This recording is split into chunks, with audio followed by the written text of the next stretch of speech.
Hey folks, this is Matt Chat and this is my plywood canoe building adventure. It was supposed to be a cheap 2-week project, but instead it took a couple of months. I ended up building 2 canoes, built a canoe carrying dolly, a boat rack for my truck, and a hanging system for canoe storage. I made tons of mistakes and probably would have given up if it weren't for the money I had already spent. It became an amazing adventure, all for a canoe I wasn't sure I was going to use. Well, I don't know really how much you want to hear about my problems when I'm building my canoe, but I'm having a few. So I figure we may as well take a look at the whole story, not just, hey, I built a canoe and here's how it's going.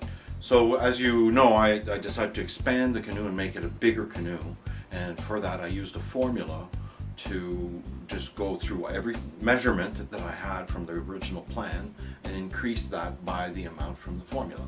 The formula was it's just a simple fraction, figuring out what the fraction of 11.8 inches or 11 feet 8 inches was to 15 feet, and it ended up being 1.283699, something like that. Anyway, so I used that number and multiplied all my original measurements by that, and it brought it up to the larger size.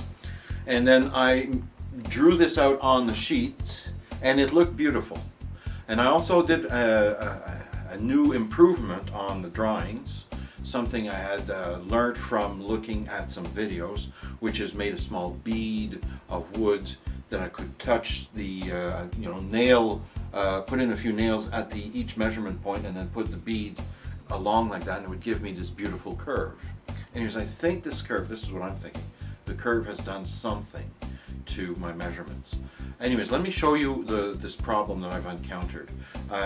This deals with the bottom of the boat, so let me show you where that is. So this is one side of the bottom of the canoe.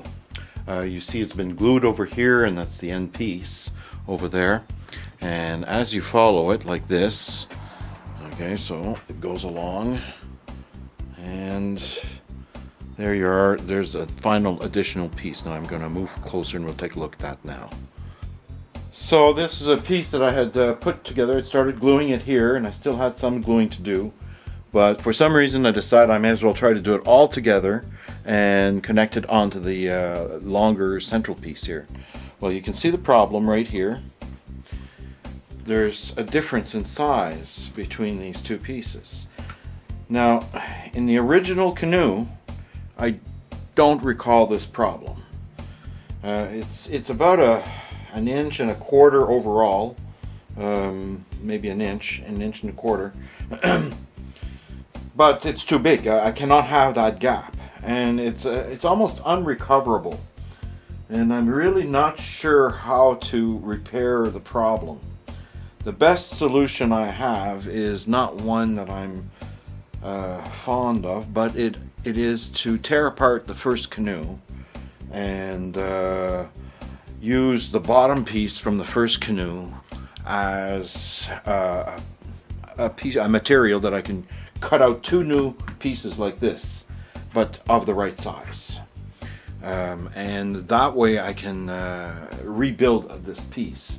It's the only place that I can find the lumber available to do this, to use the same type of plywood and not go out and spend any more money. So this is quite the challenge to fix this. Perhaps it'll end up being more solid because it'll all end up being, well, it's still going to be 2 pieces because the bottom of the original canoe is not big enough. It's not this wide. So I can't just cut it like this. I have to cut 2 pieces again and then connect them together. Anyway, it's a challenge, but I have been very careful about making some measurements, and I've confirmed to myself that this area here is exactly the right width compared to the other side of the bottom, and so I know that this dimension is accurate. This is the one that's the mistake and not that. It's always the problem, is trying to figure out where the mistake lies and where it came from. Here I have a few ideas. Like I said, it's that trim of wood that I had that gave a curve, and I do remember in one spot, and I think it involved this, that where I had the nail in one area, the nail and the wood, there was a gap, and if I pushed it down like that, the curve ended up being sort of like going down like that. It just didn't look right, so I left it with that that height there, and I was figuring it wouldn't be that much of a problem. And it was the same thing on the other side, and that's where I got these two pieces from. So I suspect that's the cause of this error.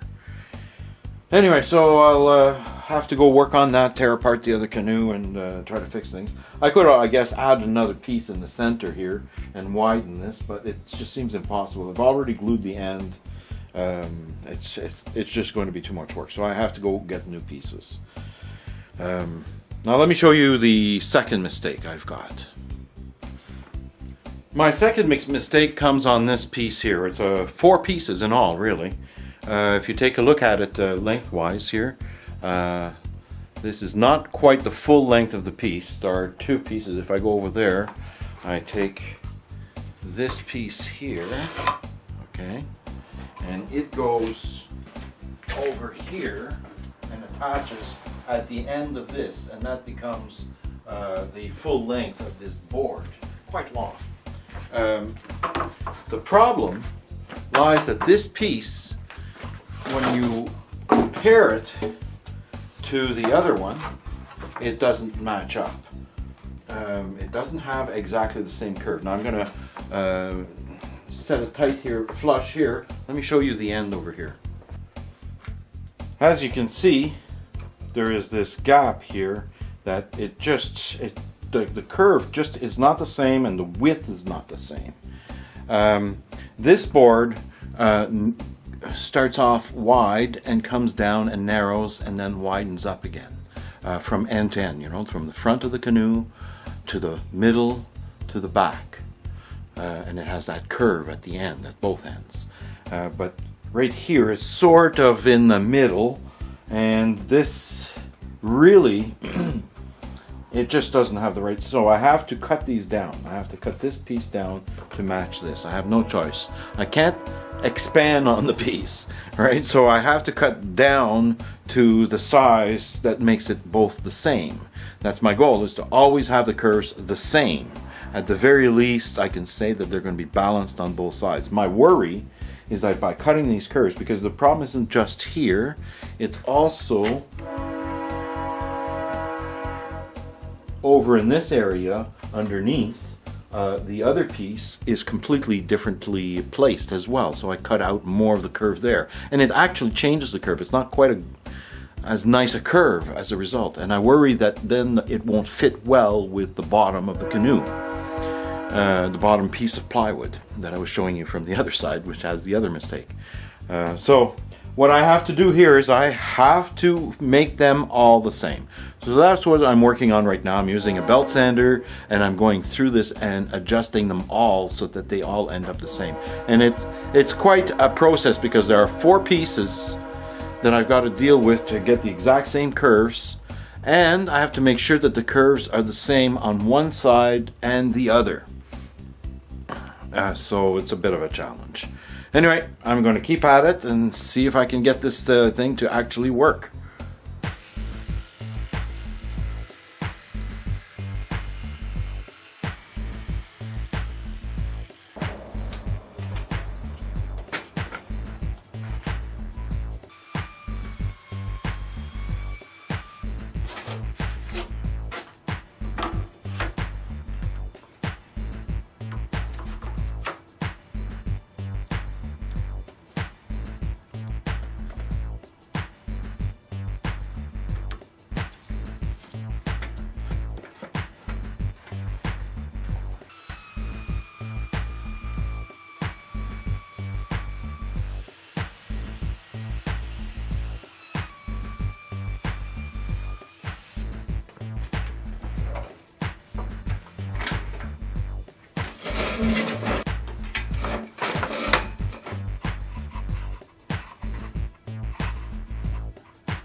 So here I am, it's late in the evening, around 8 o'clock, and I'm out in the garage.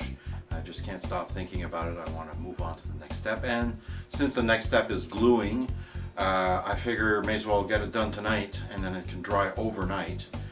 And when I come in the morning, it will be ready to move on to the next step. So what I'm going to be doing is some fiberglass. I may as well go through all the steps with you so that you can see them firsthand. It's my first time doing epoxy, and if it's yours, you may as well go through all the same steps that I did. It might help save some problems, because I've had a few. So you can see I've got the 3 pieces that I need to glue together, and my intention tonight is just to make the paste, the fillets that will go in between the cracks, and that will hold the pieces together primarily. I don't plan on doing any fiberglassing, just the fillets tonight. And I made myself some handy dandy fillet applicators out of some cedar strips. These are just little wedges, you know, you can buy these packs at Home Hardware.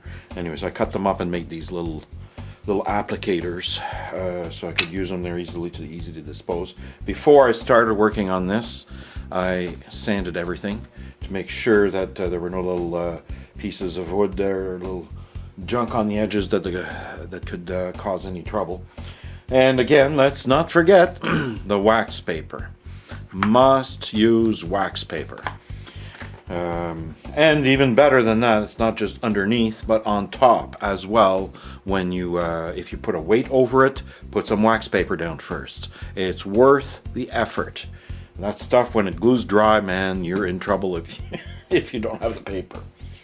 Okay, so now I'm going to mix up some of the glue and make a paste. So let's take a look at how that goes. I've got a container in which I make sure there's no sawdust left in there. Okay, so 1 scoop of this, the resin. I'm not sure how much to make here, but I'm going to make 2 scoops of this, and if I need more, I'll make more. I won't need that much. Okay, so I put in 2 scoops of that, so I need to put in 2 scoops of the hardener. And now, to mix it properly. Good, a little bug got in there, great, always fun. That bug's still alive, but it's going to harden in 12 hours. I shouldn't laugh, but anyways, it's going to be a pretty stiff bug after a little while. So good mixing, proper mixing. I learned that with the first attempt. It really makes a difference if you don't mix it in as well. It makes a difference if you don't get your ratios right. So you don't want to muck around with it. Okay, so now we've got this taken care of. Let's add in our thickener agent. If you really want to be cautious with this stuff, you could get yourself a breathing mask or something like that. They say it can irritate your lungs a little bit. And don't put in too much, just a bit at a time. And let's mix that up.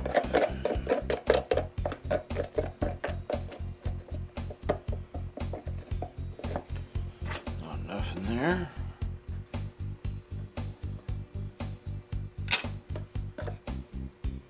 Yeah, and this thickener weighs nothing. As you can see, it's just almost like flour, not even flour, like snow. It's very light. Now you can see it's getting thicker, and at some point it just still too liquidy for me here. I want it non-liquidy. I wanted something that when I put it there, it's going to stay where I put it. It might ooze just a little bit over time, but just like a toothpaste would. So that's the thickening consistency you're looking for. So you can see it's getting thicker.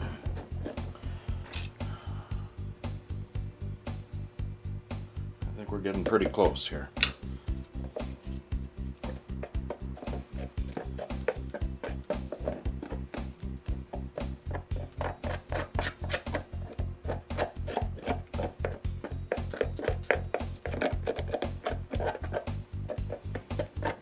Now you can imagine if you're making an epoxy that's got a fast drying speed of 10 to 15 minutes, you're going to be hard pressed to get this done in time. So definitely go for the slow drying 30 to 40 minutes. Okay, so how's that looking? See, like, still too liquidy for me.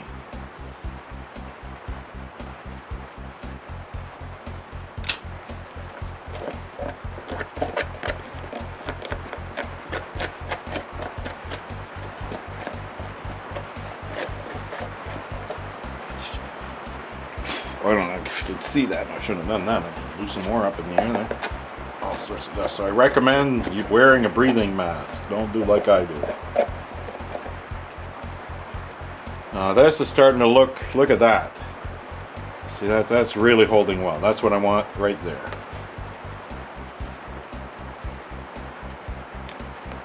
Perfect. Alright, so let's put a lid back on this. Stop it going all over. And let's get onto the wood and see what we can do.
Well, all we have to do now is wait for it to dry, so we'll be back in the morning and we'll see how solid it is then.